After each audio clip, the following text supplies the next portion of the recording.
This story is titled, My Husband Secretly Sold My Jewelry Collection While I Was Visiting My Family. When I returned home, he told me with a smug expression, I made a major business move while you were away. Now he's facing fraud charges, and I'm finally free. Hi everyone! Before we dive in, a quick favor. If you enjoy content like this, please hit the subscribe button. It's free, supports the channel, and make sure you never miss out on amazing videos. Alright, let's get started. Hey everyone. So, I need to vent because this thing I've been dealing with is just, I don't even have the words. I've always thought I had my life somewhat together. You know, nothing too crazy. Steady marriage, a decent job, friends I can count on. But last week my husband decided to throw all that into question with this ridiculous stunt. I don't even know what's real anymore. Let me just lay it out, and you can tell me if I'm losing my mind here. So, I'd been away for a few days visiting my family. My mom wasn't feeling great, and since I hadn't seen her in a while, I figured it'd be nice to spend some time with her. My husband, Travis, didn't come because he said he had work stuff to handle, which is pretty normal for him. I didn't think much of it because Travis has always been a guy with big dreams, and I mean big. He's the kind of person who can spend an entire afternoon convincing you that his latest idea is the next big thing. Bethany, this is it. This is going to change everything, he'd say, with that confident grin of his. And honestly, I used to love that about him.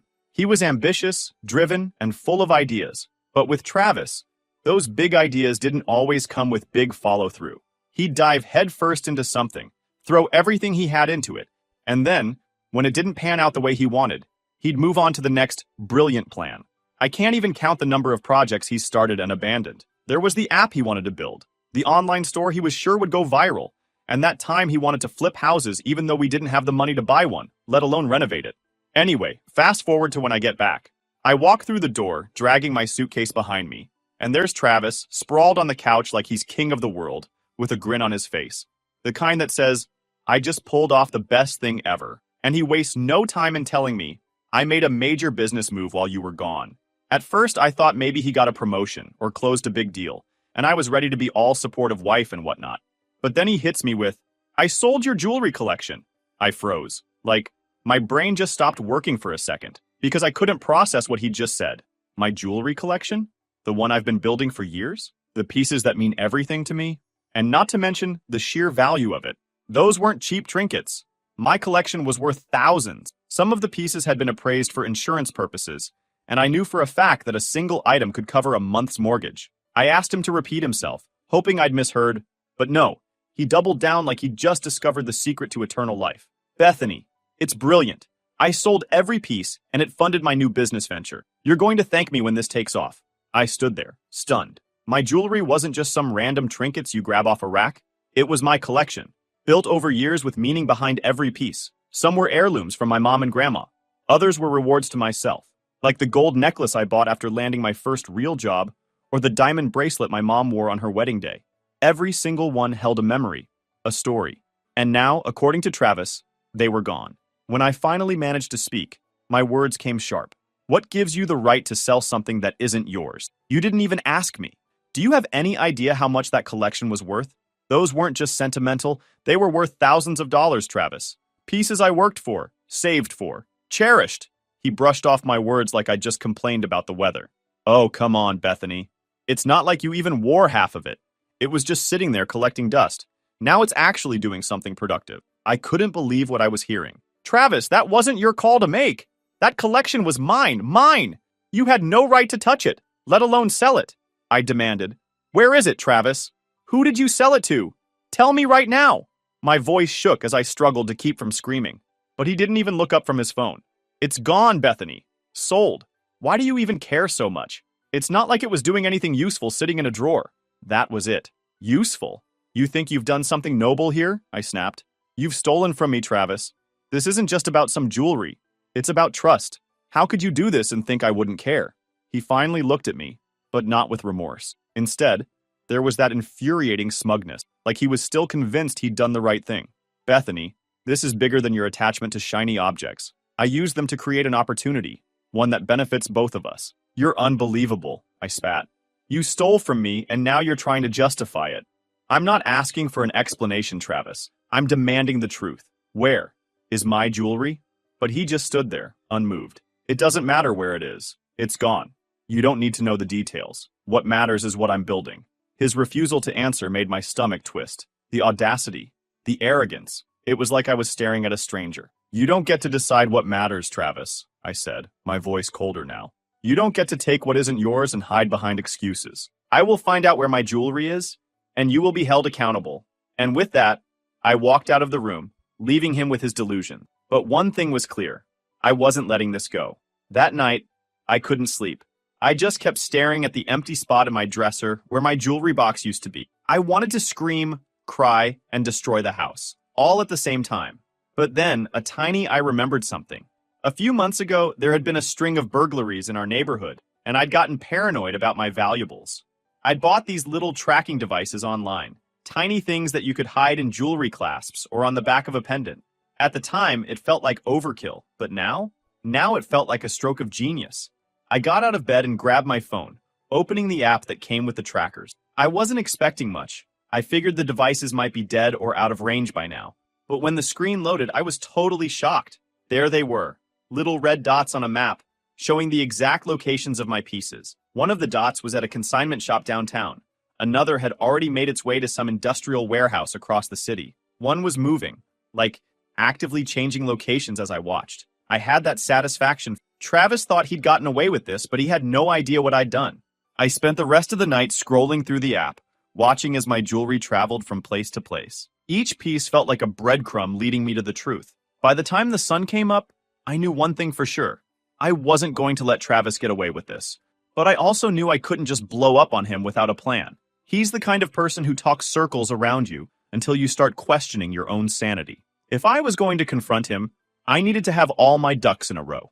So I called my best friend, Jessica. She's the kind of person who doesn't sugarcoat anything, and I needed someone to give it to me straight. Bethany, Jessica said, this guy's got more red flags than a theme park. I'm telling you, the cops aren't going to stop at the jewelry. They're going to dig up everything. I just felt both validated and overwhelmed. Do you really think I need to involve the cops, though? I mean, it's not like he robbed a bank. He's just Travis. Jessica shot me a look. Girl, stop. He didn't just sell some random junk from the garage. He stole your jewelry, your heirlooms, and he did it behind your back. That's not a mistake. That's a calculated move. And I guarantee you it's only the tip of the iceberg. I knew she was right. As much as I wanted to handle this on my own, the situation was way bigger than me. Travis didn't just cross a line. He bulldozed right over it. If I let this slide, who knows what he'd try to pull next. I spent the rest of the morning gathering everything I could. Screenshots of the tracking app, receipts for the jewelry, even photos of me wearing the pieces at different events. And I walked into the police station. I explained every detail to the offices. And when I showed him the tracking app, he said, "This is good evidence," he said, nodding. "We'll start looking into it right away." After leaving the police station, I kept staring at the map on my phone. Those little red dots weren't just tracking my jewelry. They were showing me exactly how far Travis had gone behind my back. It wasn't just about the money or the theft anymore. It was about trust, or really, the complete lack of it. And I wasn't sure I'd ever get that back. The rest of the day, I couldn't focus on anything except the app, refreshing it constantly to see if anything changed. One of the dots had stopped at a warehouse in the industrial district, while another was now sitting at some boutique on the other side of town. I felt like I was in a real-life detective movie, except the person I was tracking wasn't some stranger. It was my husband. When Travis got home that evening, I was exhausted. Not physically, but emotionally. I'd spent hours going over everything in my head, trying to figure out how someone I'd spent years with could do something like this. When I heard his car pull into the driveway, I took a deep breath and braced myself. This wasn't going to be pretty. As soon as he walked in, I knew he could tell something was up. I didn't even bother with small talk. "We need to talk," I said, standing in the middle of the living room like I was guarding something. He smirked. That same stupid smirk he'd had when he told me about the jewelry. "What's with the attitude? You're still mad about the jewelry, aren't you?" "I told you, Bethany, it's for the greater good." Yeah, I said. "Travis, you stole from me. You sold my jewelry without asking, without even telling me, and now you're acting like you did me a favor?" He flopped onto the couch, like we were having a petty argument about who forgot to do the dishes. "You're being so dramatic," he said. "It's not like you wear them every day. I turned something useless into an investment. You'll thank me when this takes off." And that's when I lost it. I slammed my phone down on the coffee table so hard he actually flinched. You think I don't know what you did? I snapped. Do you think I'm that stupid, Travis? Because guess what? I've been tracking every single piece you sold. I know exactly where they are. His face went pale for a split second, but then he tried to cover it up with a laugh. Tracking? What are you even talking about? I leaned in closer. You didn't know, did you? Well, babe, months ago, I installed trackers on my most valuable pieces for security, and now I've got proof that you stole them. So don't sit there and act like this is no big deal. For the first time, Travis looked genuinely nervous. His hands fidgeted, and he avoided eye contact. Bethany, listen. He shifted completely. I didn't mean for it to go this far. No. I cut him off. Don't you dare try to spin this. You knew exactly what you were doing. You didn't care about me or how much those pieces meant to me. You only cared about your stupid business empire. He stood up then, trying to tower over me like that would somehow make me back down. I did this for us, he said, his voice rising. I'm building something that's going to benefit both of us in the long run. Why can't you see that? Because it's not about us, Travis, I shouted back. It's never been about us. It's always about you. Your ambitions, your plans, your needs. And now you've crossed a line you can't uncross. We stared at each other in silence for a moment. I could see the wheels turning in his head as he tried to figure out his next move. Finally, he sighed and said, Fine. If you want your stupid jewelry back, I'll figure it out. But you need to stop acting like I committed some crime. Oh, I'm sorry, Travis, I shot back. Selling someone's belongings without their consent isn't a crime now? Maybe you should tell that to the police since they're already investigating. That got him off guard. You went to the cops? He asked. Of course I did, I said. What did you think was going to happen? That I'd just sit here and let you get away with it? He looked mad, and for a moment, I thought he might yell. But instead, he just shook his head and muttered, You're making a huge mistake, Bethany. If you think this is going to end well for you, you've got another thing coming. I didn't respond. I was too angry, too hurt, and honestly, too tired to argue anymore. I just turned and walked away, leaving him standing in the living room with whatever thoughts were running through his head. That night, I locked myself in the bedroom and started going through the photos and receipts I'd gathered earlier. I wanted to make sure I had everything in order, just in case Travis tried to pull something. Part of me hoped that maybe, just maybe, he'd realize how badly he'd screwed up and try to fix things. But deep down, I knew better. Travis wasn't the type to admit he was wrong, no matter how obvious it was. And yeah, this is what I've been dealing with lately. Do you think I overreacted by going to the police? At that moment, it just felt like the only option I had. Honestly, I feel deeply hurt. It's not just about the jewelry, but the betrayal and the fact that he doesn't even see how wrong he is. I'll keep you guys updated if he doesn't find that I'm posting in here. Update 1. Hey guys, here's an update because things have gotten into unexpected roads since my last post. The day after I confronted him, things felt off. He was quieter than usual, which wasn't like him at all. Normally, even when he was in trouble, he'd talk his way around it, throw out excuses, or turn the blame on me somehow. But this time, he didn't even try. Instead, he left the house early without saying much. He didn't mention where he was going or when he'd be back, just grabbed his keys and walked out. That should have been my first red flag. I spent the morning refreshing my tracking app, hoping for updates from the officer. It was slow progress, but they were doing their job. One of the rings was still at the consignment shop downtown, and 2 other items had been tracked to a warehouse. The officer said they'd reached out to the businesses involved and were working on getting the pieces back. I thought that would bring me some peace of mind, but honestly, it just made me angrier. Every time I saw one of those dots on the map, it reminded me of how little Travis thought of me, of how easy it was for him to sell my things, like they were just meaningless objects gathering dust. By midday, I couldn't sit around anymore. My best friend Jessica texted me to check in, and I ended up spilling the whole story in a long, messy rant. Her response was immediate. He's hiding something bigger. You know that, right? I didn't want to believe it. I mean, how much worse could it get? But deep down, I knew she was probably right. Travis wasn't just a guy who made a bad decision. He was a guy who thought the rules didn't apply to him. And if he was capable of selling my jewelry behind my back, what else had he been hiding? That afternoon, I got a call from the officer. Bethany, we've recovered the sapphire ring from the consignment shop and one of the bracelets from the warehouse, he said. But there's something else you should know. I asked for clarification. He said, we've started looking into your husband's financial records, and there are some discrepancies. Large sums of money being moved between accounts that don't make sense.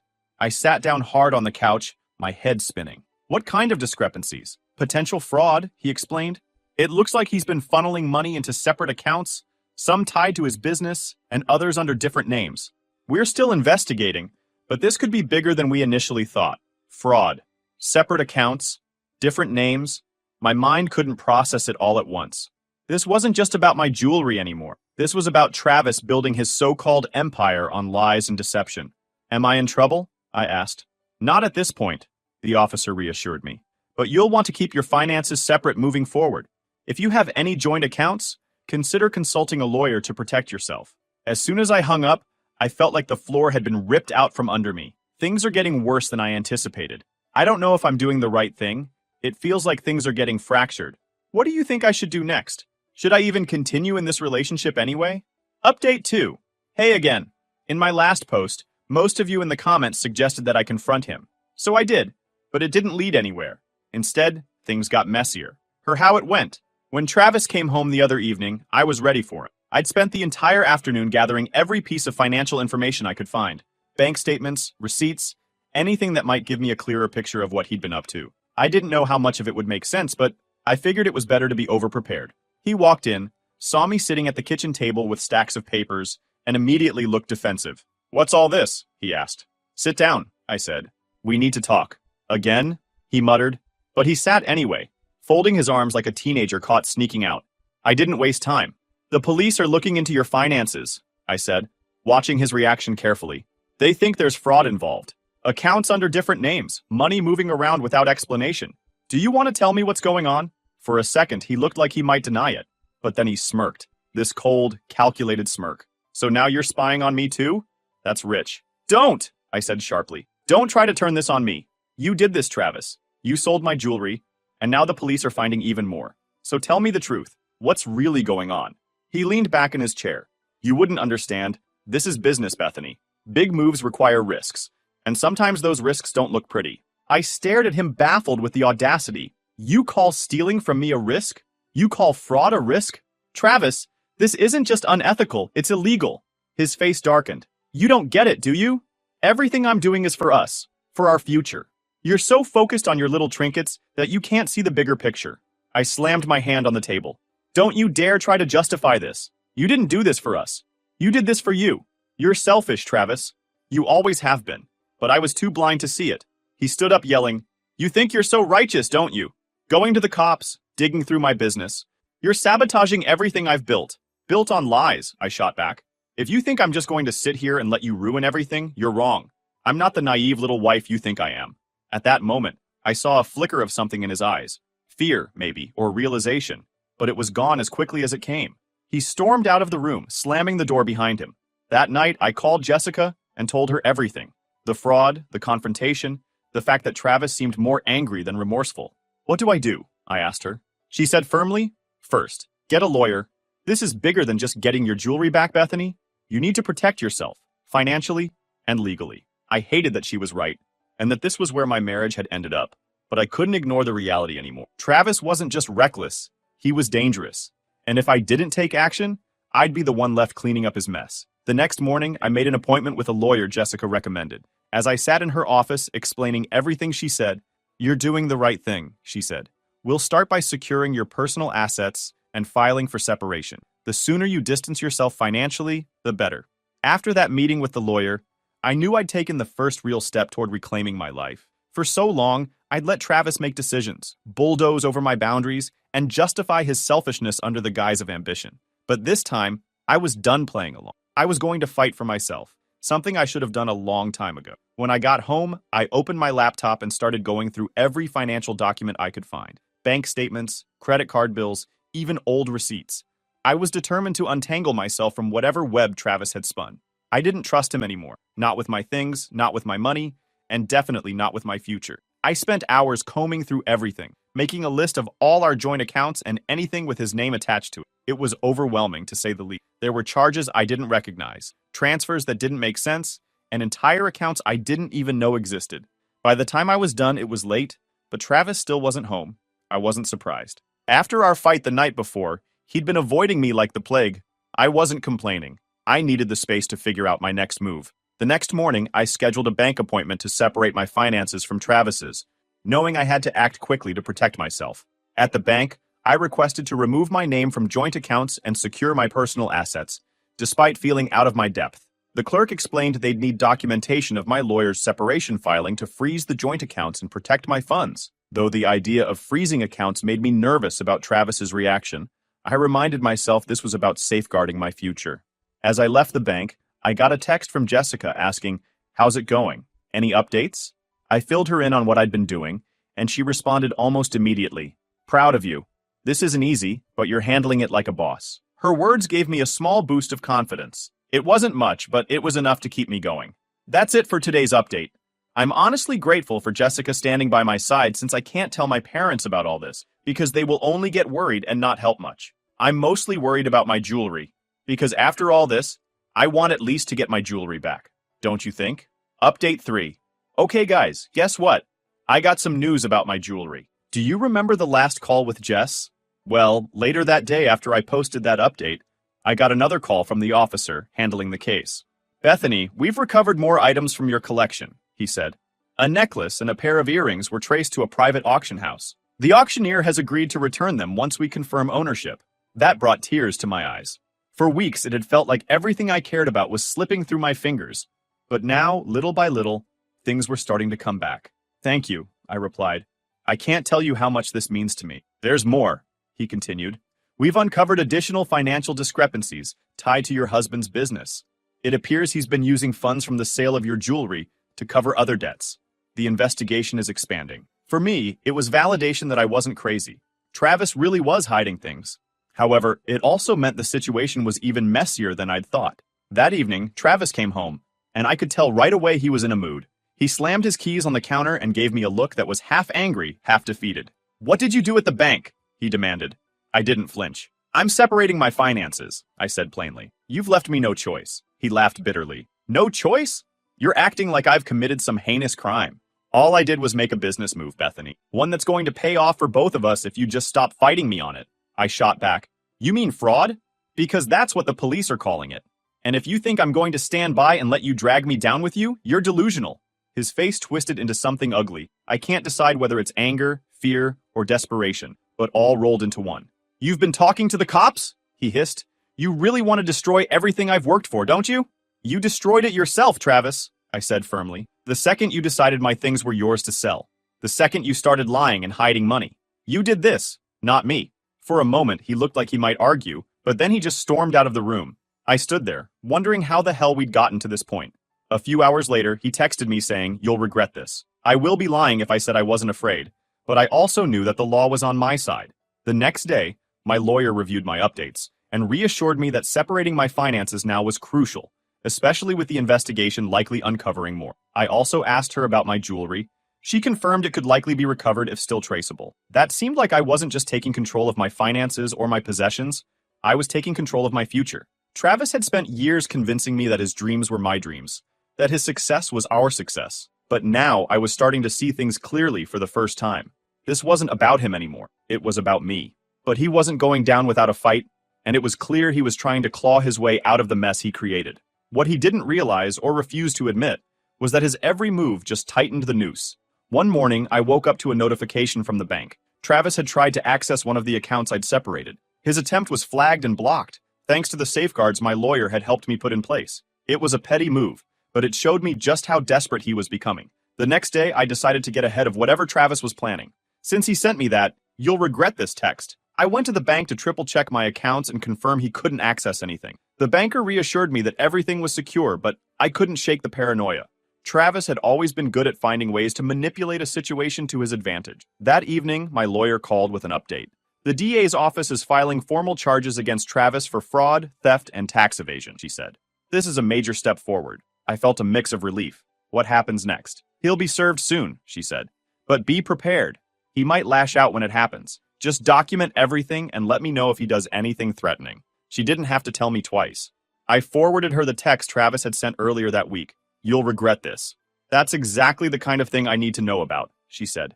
"You're doing everything right, Bethany. Keep standing your ground." Finally, a few days later, Travis was officially served. I found out when he called me, his voice venomous. "You think you've won, don't you?" he spat. "You think you can destroy me and walk away clean." I stayed calm. "This isn't about winning, Travis. It's about holding you accountable." "Accountable?" he shouted. "You're ruining my life. You don't even see what you've done, do you?" I didn't do this, I said evenly. You did. For a moment, there was silence. Then he muttered, "This isn't over," and hung up. At this point, I'm done with him. I'm planning to file for divorce because, honestly, how am I supposed to give him another chance after a betrayal like this? It started with selling my jewelry and turned into fraud, then God only knows what he'll pull next. What do you guys think? Final update. Hey everyone, thought of giving you a final update on that mess. I wouldn't say things went great, but at least I stood my ground. So, do you remember Travis's words on that last call? They didn't fill me with fear or make me question myself. If anything, they felt empty, like the last desperate gasp of someone who had already lost everything. And in that silence, I made a decision that felt both inevitable and freeing. I was done. There was no salvaging this, no going back. I needed to move forward, and that meant divorce. The next morning, my lawyer called with an update. "Bethany, the divorce is progressing faster than expected," she said. "With the charges against Travis and the evidence we've provided, the court is likely to rule in your favor regarding assets and financial separation." Hearing those words solidified my choice. This wasn't just about cutting ties. It was about reclaiming my life. Travis had spent years making me feel small, overlooked, but now, for the first time, I felt like I was taking control. The court hearing came a few weeks later. I walked in feeling a mix of nerves and resolve. Travis was there, of course, looking every bit as smug as he always, but this time, it didn't bother me. His charm, his arrogance, none of it had any power over me anymore. The judge reviewed the evidence, from the police investigation to the financial records. My lawyer laid everything out clearly and confidently, leaving no room for doubt. By the time it was over, the ruling was exactly what I'd hoped for. I was granted a full divorce, with no financial ties to Travis. The remaining pieces of my jewelry were to be returned as soon as they were recovered, and Travis was on the hook for his legal mess, not me. As I walked out of the courtroom, Travis tried to catch up to me. He called my name, his voice softer than I'd expected. "Can we talk?" I turned to face him, feeling strangely calm. "There's nothing left to talk about, Travis." He didn't argue. He just nodded and walked away. Watching him leave, I felt an overwhelming sense of relief. This chapter of my life was finally closed. In the weeks that followed, I focused on rebuilding. My lawyer helped finalize the separation of assets, and the police recovered the last piece of my jewelry, the diamond bracelet my mom wore on her wedding day. Holding it in my hands, I felt finally relieved. That bracelet wasn't just an object, it was a reminder of my history, my family, and my strength. Getting it back felt like reclaiming a piece of myself that Travis had tried to take away. Jessica came over to celebrate that night, bringing pizza and a stack of cheesy rom-coms. "To Bethany," she said, raising her soda can in a toast. "The woman who survived a total train wreck of a husband and came out stronger than ever." And I couldn't agree more. And yeah, it's been a few months now, and life looks completely different. My house feels like mine again, a peaceful, safe place instead of a battleground. My jewelry, every piece I got back, is stored safely in a new box. And this time, it's not just a collection, it's a symbol of my perseverance. I'm taking things one day at a time, figuring out what I want my future to look like without Travis, or his chaos holding me back. If there's one thing I've learned through all of this, it's that people can surprise you, for better or worse. I never thought Travis would betray me the way he did, but I also never thought I'd find the strength to stand up for myself the way I did. It wasn't easy, and there were moments I wanted to give up. But looking back now, I can say without a doubt that it was worth it. To anyone out there going through something similar, trust yourself, trust your instincts, and don't let anyone make you feel like you're powerless, because you're not. If I can get through this, so can you. Thanks for sticking with me, Reddit. Here's to new beginnings.